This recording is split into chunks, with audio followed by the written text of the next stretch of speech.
Greetings, everybody. We're in this fantastic session of eternal life as a relationship. I think here's the greatest question ever. What is eternal life? And Jesus responds, it's a relationship.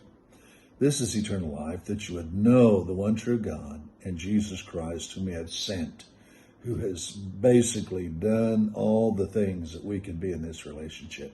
So I think that's fantastic. And we've been talking about the names of God in the sense that God, one of the things that theologians would say is that we have progressive revelation. Well, that's obviously true, but it's obviously true about everything. All our revelation is progressive. But God has chosen certain attributes of himself, and he has given himself names that communicate these attributes.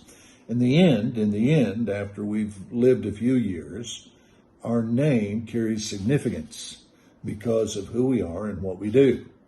And but God's name is even greater because God is who he is and does what he does. And so these names literally come out of who he is and what he does. Yesterday we talked a little bit about Jehovah, my pastor, Roi.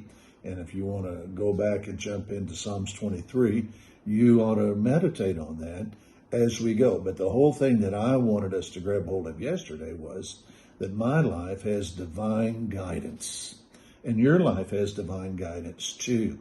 And my simple faith is what even lets this be more exciting. And we read Ephesians 3:20 last week. I believe it was Ephesians 3:20. I'm going to pull it up again this week. And we'll just use this kind of as a jumping off point. But I think it's so fantastic. Ephesians 3:20, to him who is able to do things greater than we would ever thought, or we would ever ask or understand, according to the power that is in us. And so God is taking me on this divine journey that he is leading me, and oftentimes it's beyond my ability to ask or think. But because I believe and continue, and I used this phrase in our last session, obedience will take you where your understanding will never take you.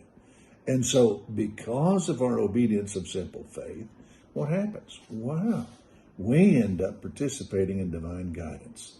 Now, today, there's another one that I think is very fantastic as well. Of course, I think all this is fantastic, and it's called Jehovah Nissi.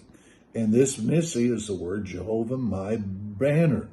So banner has a lot of significations, two principal ones. One would be ownership, but the other would be possession, and in the case of conflict, victory. This is the concepts that I battle under. This is who I represent, and this is the victory that I produce. So this particular name of God, Jehovah, my banner, Jehovah, my victory. So this is very powerful. One of the messages that I've been preaching recently is that when we have believed correctly, there's three dominant things that come out of us as fruit. And these three dominant things is a paternal heart, to where that we are concerned, truly concerned about others, even beyond ourselves, just like a good mother and a good father. That's what Jesus came to reveal, that the Father is a father. And then the second one that I think is very fantastic is it overcoming. 7 times in the book of Revelation, he talks about he who overcomes. So one of the things that we have to understand is what produces overcoming is not giving up. Or you could say it like this: what produces overcoming is faithfulness. Faithfulness. Not giving up. And so one of the things that when Paul writes Timothy, he says, he's talking about different things. He says, but one of the things you have to understand is that God cannot be unfaithful. God cannot be unfaithful. In other words, I've got blue eyes. The thing is, and you can say whatever you want about me, and you can even say I have brown eyes, but they're not brown, they're blue. And they never will be brown. They'll always be blue. They've been blue from the time I was born, and they will be blue till the time I go to be with the Lord. These eyes will always be blue because this is part of who I am. So one of the things that we have to get in our heads is that God cannot be unfaithful. God cannot be unfaithful. Let me say it again. God cannot be unfaithful. Now, what does that mean?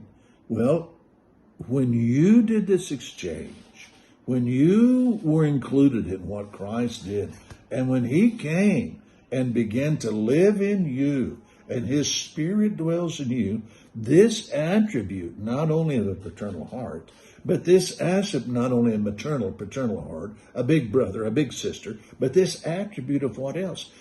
The attribute of faithfulness, not quitting, not quitting. When I was a kid, I was going to play football, American football, and my dad said, "Good, I'm glad you're going to play." But one of the things he said is, "Now, if you're going to go out and you're going to play, you have to fulfill the whole season. You cannot quit. So you have to decide now if you're going to go all the way through or if you're going to quit." And that was helpful to me. It was obviously helpful then, but it's been much more helpful to me through the rest of my life, is that there's certain things you just can't quit on. And this is not an issue of even quitting. This is an issue of that God is victorious. And God is victorious in me. And that's the thing that we want to get a hold of and that's why we say, he is my victory. Whatever victory is necessary, whatever victory is going to take place, the only thing that comes to me is that I just stay with it. And as long as I stay with it, the victory is sure. As long as I stay with it, this victory will come to about. And I think one of my favorite verses, and I the truth is I got a lot of them now, but one of the verses that helped me in a very difficult moment of my life was 2 Corinthians 2:14.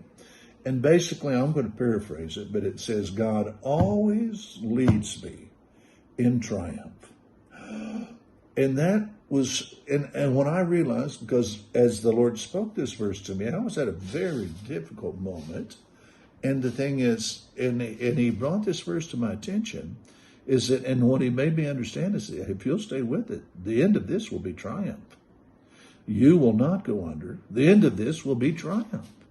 And so this has become a major understanding in my life, is that not only, how can I stay with it? Well, the stay with it God. The triumphant God is who is in me now.